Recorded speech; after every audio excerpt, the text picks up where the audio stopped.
আমার গোলায় আমার পিতার গোলায় কে জড়িয়ে দিল? কোন জুড়ে দিল? ঋষি সিংহের কাছে সে কিছুতেই রেহাই পাবে না।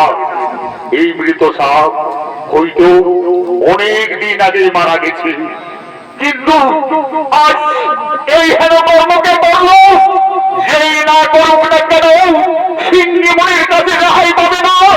যেই এই অপকর্ম করেছে সে যেই হোক 7 দিনের মধ্যে তার তক্ষক দাবি করিবে দংশন। এ কি করিলে পুত্র? না জানিয়া না বুঝিয়া করিলে সাপান্ত। সে যে কেউ ছিল না পুত্র, সব হস্তিনার মহারাজ পরীক্ষিত। পুত্র, আপনার ব্রহ্মসব আপনি তুমি ফিরিয়ে নাও পুত্র। পিতা, আপনি তো জানেন ব্রহ্মবাক্য না হবে লঙ্ঘন। তাহলে পুত্র এখন কি হবে উপায়? কোথায় কোথায় শিষ্য তুমি গৌরব?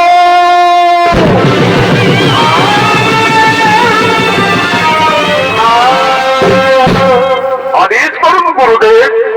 শোনো গৌরব, আমরা মহা বিপদে পড়ে গেছি। না জানিয়ে না বুঝিয়া পুত্র সিংহী দিল অভিশাপ। পরীক্ষিত রাজার সপ্ত দিবসে হবে দক্ষণ না দক্ষণ। যাও, আর বিলম্ব না করে আমরা যে রাজ্যে বসবাস করে রয়েছি সেই হস্তিনার মহারাজ যদি পরীক্ষিতের ব্রহ্মসাপ যদি লঙ্ঘন করতে পারে, সর্পদংশন থেকে যদি রক্ষা পেতে পারে, এই আদেশ তুমি রাজসভায় পৌঁছে দিবে। যাও, তাই হবে গুরুদেব। আমি এক্ষুনি যাচ্ছি সেই হস্তিনার রাজসভায়। হে ভগবান, হে ভগবান, হে ভগবান, বিধির বিধান কোনদিন না হই লঙ্ঘন, তাহলে কি নিশ্চয়ই মরিবে পরীক্ষিত রাজার হইবে সর্পদংশন। না না না না না, আর ভালো লাগে না, আর ভালো লাগে না।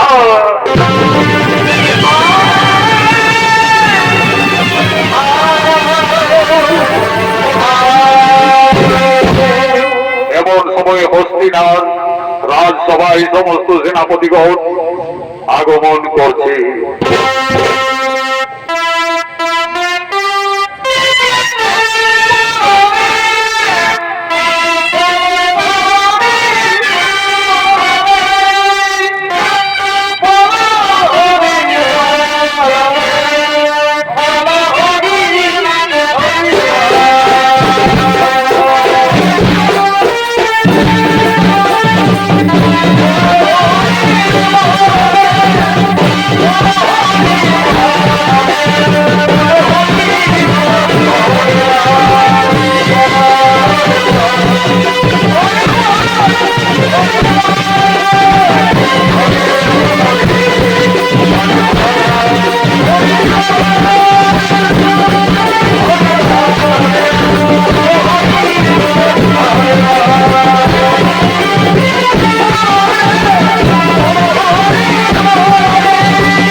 সেনাপতিগণ সকলে আনন্দে রয়েছেন।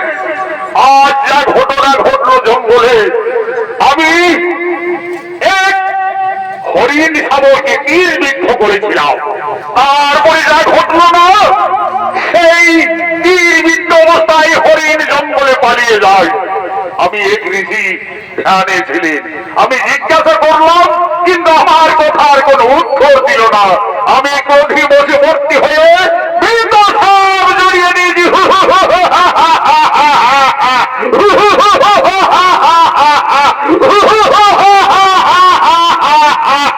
মহারাজ পরীক্ষিতের জয় হোক, মহারাজ পরীক্ষিতের জয় হোক।